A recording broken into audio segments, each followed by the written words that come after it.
What's going on, guys and gals? Chris, the Bonafide Hustler, coming to you live from the inside of my office. Hopefully you can hear me right, because as I press the start button to go live, I just realized, like, oh my gosh, I didn't route the camera correctly. So hopefully you can hear me. Please let me know in the comment feed. If you're lucky enough to watch this live, there is a live comment feed, and I'll try to answer a couple Q&As once I'm done giving you guys the 5 tips. Anyways, I'm the Bonafide Hustler. I reside in Austin, Texas, and on a part-time basis, I'm flipping used goods on places like eBay, Amazon, Craigslist, my antique booth, and other consignment avenues in town. So that's the story, and make sure you're subscribed. Okay, so let's talk about the first tip, which I wanted to, in this show, I want to give you 5 tips for a better eBay business, basically better eBay profitability. And number 1 tip, or just the first tip of the 5, is, separate your business from your normal life. I think a lot of people that handle eBay and they think they're doing well, it also infects their life. So you really don't want eBay to cost you any more than what eBay cost you, right? The fees involved or any of that other kind of stuff. I mean, eBay already is semi-expensive to run, but at the same time, it's an incredible opportunity if you think about it. So what I suggest to you guys is to always separate your business from your personal life. The way I kind of do it is I have all my inventory in my garage up against the wall, right? I have lights that are set up kind of like content creator lights, so I can do live videos and live things like that. But at the same time, those lights, if I angle them a different way, they can kind of go towards a table or anything else. And so what I do is I have a gym in my garage. I have a squat rack on the gym, and it has 2 arms that go like this. And I put 2 boards down. Anytime that I'm ready to take pictures or process things, I take out those 2 boards from the side of my wall and I put them right down on there. I angle the lights towards that, and that's basically my photo studio. So essentially, I try to make the hit of eBay as little as possible when it comes to my personal life. And so I really think that you guys should always have a designated time or place to do packing. I think you guys should definitely have a designated time and place to do pictures. I also think that you should have a designated time and place where you do your listings. And as I talk about in my very first book, which I produced 5 or 6 years ago, it's on Amazon. But in that book, I always say, treat your eBay business kind of like a factory. When a car chassis goes down a factory line, there's some robots that put in the dash. There's some other robots that come around, they kind of solder certain things where it needs to be. There's another robot that kind of flips the doors into place, and then it puts it onto the chassis. But each robot is a part of the process, right? Each robot plays its role, just like you need to play each role in your eBay business, but not try to do it all at once, right? Because then it can get really stressful. And then you can get like these things called death piles, which are not good. These are piles of items that you can't get to, and the business has basically far exceeded your capacity. So I really think if you have, first of all, a way to separate it from your life, that's really, really important to do. And then second, from there, you want to act like kind of a factory, and you want to do certain things all at once, all at once, all at once. Does that make sense? So if you watch my vlogs on YouTube, you see that, oh man, he buys things and he's literally taking pictures of them right after he comes home for like the next 20 minutes. He takes pictures of things. And then for the next 15 minutes after that, he boxes everything up. And then after that, at my own leisure time, I can make the listing. And it's a lot more relaxing that way. So anyways, let me shout out a couple people that are here live. We have SD Thrift Action, Joe Molina, Lauren, Hot Chick Thrift. We have Audrey Ann. What's up, Audrey? Good to see you. Got to get you in the hot seat one day for a ride along. Rita Lopez, Derek Lee, Shane, Tina Salas. It's good to see all you guys here. I didn't have time to do a hotshot video or go thrifting today. Some of my wife's family is in town, and so that's the primary reason. But I still want to get a video out on YouTube for you guys that'll help you out. So let's talk about the second tip for a better eBay business. The second tip, and I know you see it on my videos all the time. I'm not going to claim like I'm the person who invented this, but I'm certainly one of the ones probably on eBay that talks about it the most. Or one of the ones that talks about it on YouTube regarding eBay. So I talk about it a lot, and I allow you to see kind of that it's not just hoopla talk, like I'm actually doing it. Been doing this for many, many years now, okay? Probably upwards of 8 years, maybe a decade. So I don't know any different, and I can't imagine that the other side of this is the way to do it. So what I'm talking about is preboxing.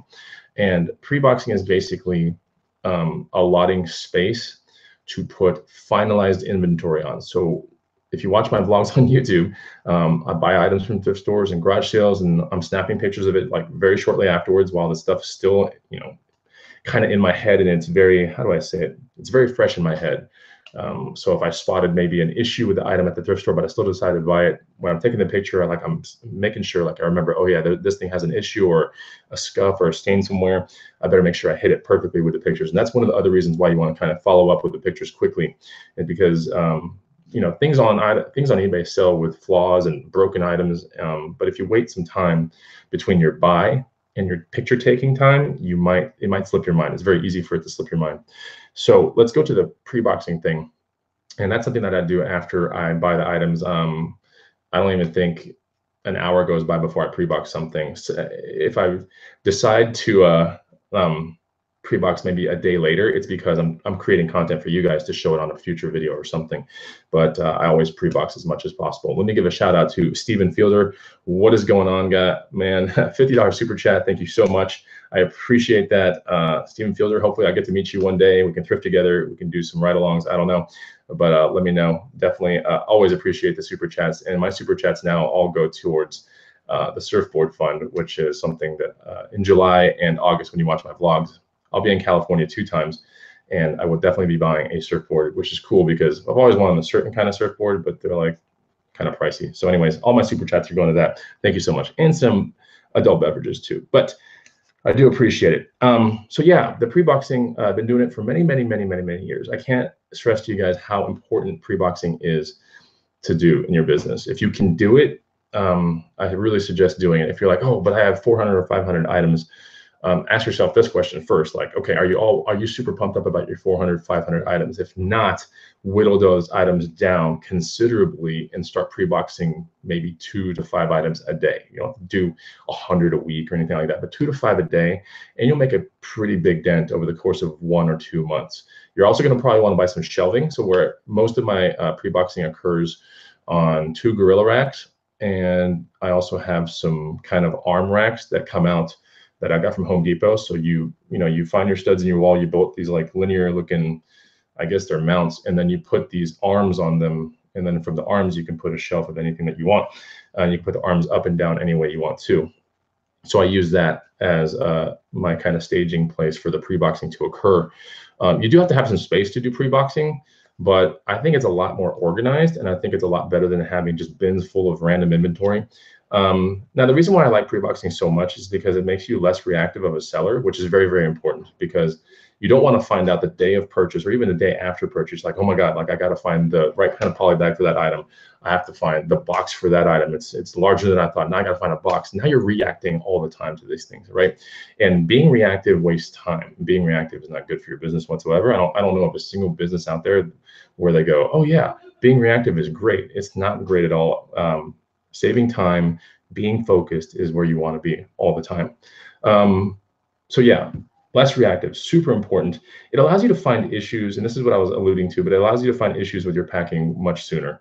So I would much rather know that I don't have a big box or the right kind of poly bag or bubble wrap or stuffing, or I'm out of bubble wrap, for example. That's happened a couple times, but I would rather find that out in the pre-boxing stage than find it out at the, I have to send it off stage, or I have 1-day handling or 2-day handling. Like, now you're reacting. Now you have to like go somewhere else and go to some store that maybe you didn't want to go to, pay a little bit extra for some bubble wrap that you should have ordered on Amazon or got it from Costco. So you kind of get what I'm saying. Is like, it's much more reactive to do it when the purchase has been done. Let's talk about the tip number 3.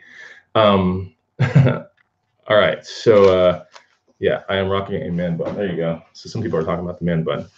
No, I did not cut my hair. What's up, Callie's World? Good to see you. I hope I meet you one day as well. That'd be really cool. I always see you on the Rally Roots videos, but good to see you, Callie's World. All right, number 3 is something cool. I talked about it on a video about 2 weeks ago. I even talked about it last week too. But respond fast AF, okay? Who knows what the AF stands for, but respond fast AF to messages and offers. So in the video that I was talking about a week ago, I responded like right there in the car on an offer for something, and it was a reasonable offer. So I responded immediately saying I would entertain that offer. While I was working out in the gym, I got paid. It was only like 20 minutes later, I got paid for the thing. It's really great being paid while you're sleeping, while you're working out, while you're having a great weekend with friends and family, which is what happened today. I mean, it's really, really fun to have that as your eBay business, as opposed to grinding and working on it all the time and kind of hating it, right? So respond fast AF, okay? That's right, Adam A517 as bleep. Respond fast to your messages and offers. Okay, so if you pick good items, if you have a decent amount of inventory, you're going to start getting messages and you're going to start getting offers. It's just the way it is, especially if you open up the offer capability, which I don't have opened on 80 or 90% of my items. And I might try it one day. I've tried it once and it was just kind of like an onslaught of a bunch of low offers. I might try it again just as an experiment, right? I usually do not put that button on, but you still get offers behind the scenes. And what's cool is a person can message you about anything regarding the item, and you can send an offer their way, which is really interesting. Because if somebody is like, for example, I really like your shoes, I think they're amazing, do they run wide? And if it happens to be your shoe size and you're like, okay, I put them on for a second, they don't run that wide, then you can message back and reply with an offer that's like $5 less, right? Just give the guy like a $5 discount, for example, on a $90 shoe, $80 shoe, $70 shoe.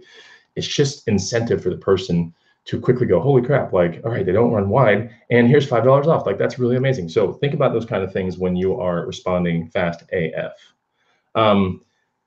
So yeah, counter offers work really well when you're doing fast. Honestly, the reason why I like to respond fast to messages and offers is because it really impresses buyers or prospective buyers. Like, people are like, oh man, like, thanks for getting back to me so soon. So that's really important. Second, today's world, business is done that way. I'm sorry, but like, if you go to a restaurant and you're like, yeah, I would like to order, a mint julep and a Bloody Mary, and then the Bloody Mary and mint julep come 20 minutes later, that's not that good, right? So fast service is always the way to do it in this business, no matter what the scenario is. I'll give you one right now. I ordered this 2 weeks ago, okay? And it's for a PS3, and there's nothing special about it. It's a private label PS3 controller, but it came with a micro USB charge cable, and we can totally see that this is a mini USB. Either way, it's the small version of this. This is the older version, and then there's a much more like micro smaller one. Well, it came with the wrong cable. And so they sent me a thing saying, how'd you like the product? We would take any amount of feedback. And I wrote them back real quick. And I said, it came with the wrong cable. And then the person was like, oh, that's not good. Like, immediately, like within like 5 minutes, oh, that's not good. Let's send you another one. Oh, whoa, that's crazy. Like, how can you negative feedback that, or even, 3-star it on Amazon? Like, how can you do that when it was that fast? The funny thing is, I didn't respond to it because I was like, the cable is not that important to me because I have those laying around. I just wanted to bring it to their attention so other things down the road don't get messed up. And then I didn't respond. And I'm not even a week later, another response comes through. We didn't hear from you, so now we're definitely sending you one, right? So I thought that was pretty interesting. So respond fast AF. I mean, people are doing it all over the place. This is today's world that we live in. We don't have a chance to wait half a day or 24 hours. That's not the business that you want to be doing when you're trying to build an awesome eBay business. So respond super fast. If you're working and you can't get away, maybe sneak your phone out, go to the bathroom or something. Like, respond fast as fast as you can. Number 4, I want to give you guys, Callie's World says smart AF. So number 4 is called UPOD. Where did I learn UPOD? I'm trying to think here. I think I learned UPOD back in MBA school. But UPOD stands for Underpromise Overdeliver, okay? Underpromise, UP, and then OD, Overdeliver. Do something that impresses your buyers. This is the 4th tip right here. Do something that's small that impresses your buyers. The thing that I do that impresses my buyers is I have economy shipping on all my stuff. The reason being is I don't want to be tied to my eBay business that much to where I have to always send priority. I don't know if you heard me right, but I don't want to always send priority out being a 1 to 3 day shipping, because sometimes you can get your butt really kicked on a shipping charge if you're not careful. So one of the ways I do a UPOD, Underpromise Overdeliver, is I ship quick, even though it says economy shipping 2 to 10 days, right? That's the generic thing that I put on my listings. I always ship priority or 3-day or 2 to 7 day smart post, never the longest option, which I think is parcel on USPS. I don't ever do that. So that's pretty interesting. If you look at my feedback on my eBay store, almost all the time it's saying amazingly fast shipping, like incredibly fast shipping, meaning they were thinking it was going to be one thing and I over delivered something else. So that's something to consider. You don't have to do it the shipping route. You can do it as small as little stickers on the boxes saying, hope you have, I used to do 5-star label feedback stickers saying, if you're not satisfied, or I aim to get 5-star, review. If you're not completely satisfied, contact me immediately. Like little star, little label, bam, you put it on your box. Another thing that some people do is they put cards for their business and their email contact, like in the actual poly bag or in the box. So there's a lot of things that you can do. You might even be able to give them a future coupon to your store somehow. I know you can do that somehow. I've never done it, but that's another way you can do underpromise, overdeliver. So think about that kind of stuff when you are doing your eBay business. And if you're sitting there going, man, this is kind of over my head, or just sounds like a lot of work. Look, it's a lot of work if you build the wall up that fast, right? Without trying it and seeing the results, you'll never know if it succeeds, right? Or you're never going to know if it was the right thing to do. So you're gonna have to try a little bit, all right? Just like I'm gonna have to try putting all my stuff back on best offer. We'll see what happens, right? Maybe I'll get a best offer of something that's completely reasonable, and I won't get an onslaught of low balls, but I probably will. But I have to keep retrying and retrying to see what suits my store the most, what optimizes my business the most. I don't ever want to live through eBay, but I want eBay to be the most kick-ass thing that I invest 16 hours or less a week into. And that's my project this year, 16 hours or less, eking out somewhere between $3,000 to $5,000 pure profit a month. That's just what I'm chasing. And I think it's a fun thing to chase, and I like it. Keeps me energized, keeps me really focused. I like it. Number 5, the 5th tip is the description in your pics are your best friend. What do I mean by that? So there are 2 places on eBay where you can really, really prevent scammers from messing with you. There are 2 places on eBay where you can really, really find the right buyer for your item. And that is in your description and in the pictures, okay? So the pictures, of course, no matter what, even if it's the smallest item possible and you don't think you can flip it any more ways than 3 ways to get every angle possible, take 12 pictures, all right? Repeat the pictures, I don't know, but like you're gonna have to take 12 super high quality pics with really, the non-distracting backgrounds fully lit. I wouldn't say fully lit because if you're doing it the way that I do, there's some dark edges on some of the items. It's not a big deal. You just flip them another way, take another picture. But you want to get 12 super high quality pics. I do shoot with a 16.1 megapixel camera, which is infinitely better than any cell phone out there right now. It's a cheap camera. There's nothing great about it, but it has a way better sensor than any cell phone would ever have. So I do shoot it with that. I shoot it with a camera as well because it separates my eBay pictures and business from my family pictures and dog pictures from a cell phone. So that's one of the reasons why I always do that. I also shoot it on a camera because I'm a content creator. When it comes to the time to producing another guide or something like that to help you guys, I like to really have 95% or more pictures in those guides be my pictures because it just makes it more authentic. It's just more of what I've really done. So anyways, the description in your pics are your best friend when it comes to eBay. Why do scammers not like this? Because in the description, you can put serial numbers. That's one of the big things you can do. In the description, in the pics, you can also snap a pic of a serial number on the back of something random. It could even be as simple as a juicer, right? But you can put things like that into eBay. And once you have that kind of thing in there, like it's tough for a scammer to go, ooh, like I was going to return this other thing. Now I got to heat gun that label off, put that one on this one, and switch a couple things.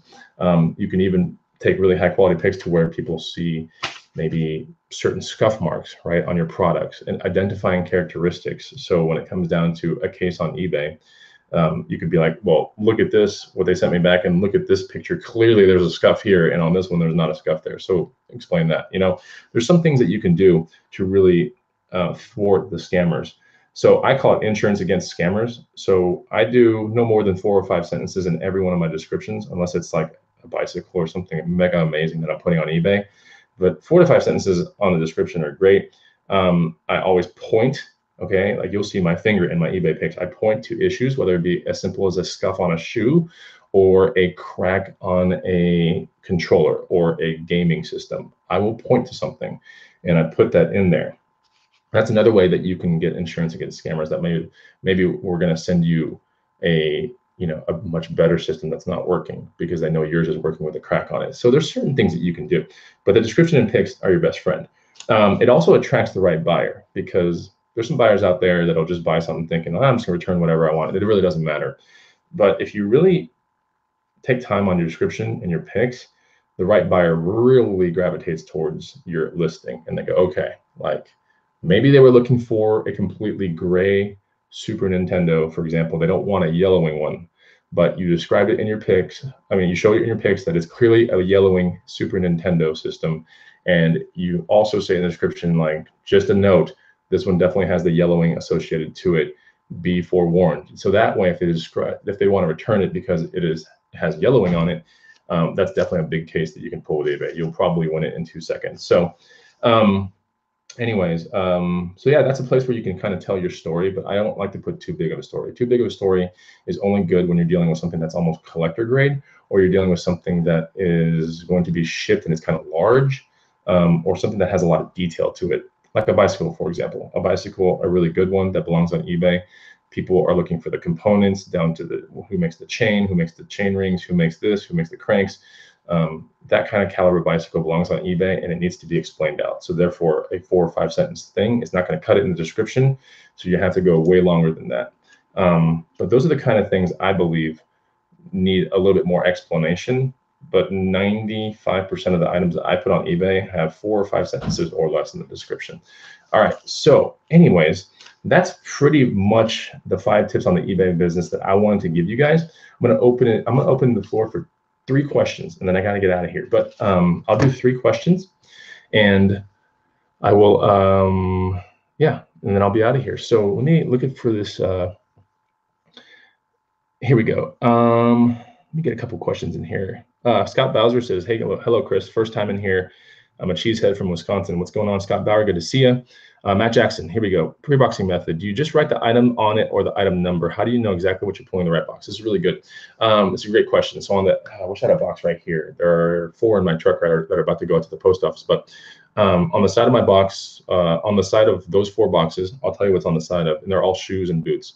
So on one of it says Larry Mahan's Ostrich. So if you look at my store for anything Larry Mahan's Ostrich boots, there's only one. Okay, I have 143 items right now, so there's only one. So if there happens to be another Larry Mahan's Ostrich, then I might get a little bit more specific, but for the most part, I know that that's the one I'm pulling. The other one was Justin Elephant Boots. All right, so I know in my 143 items or whatever, there's not a single second pair of Justin Elephant Boots. I try to source not super common items. I try to source items that have really good resale, that aren't run-of-the-mill kind of things. Interesting items that have dedicated buyers that are going to be buying it, that know, like, that's the one I want. That guy's listing right there. So I do that, and on the side of the other 2, one was in a padded poly. It just said Shimano WT like 42 shoe. I know that's a Shimano, and it said triathlon, so I know it's a triathlon.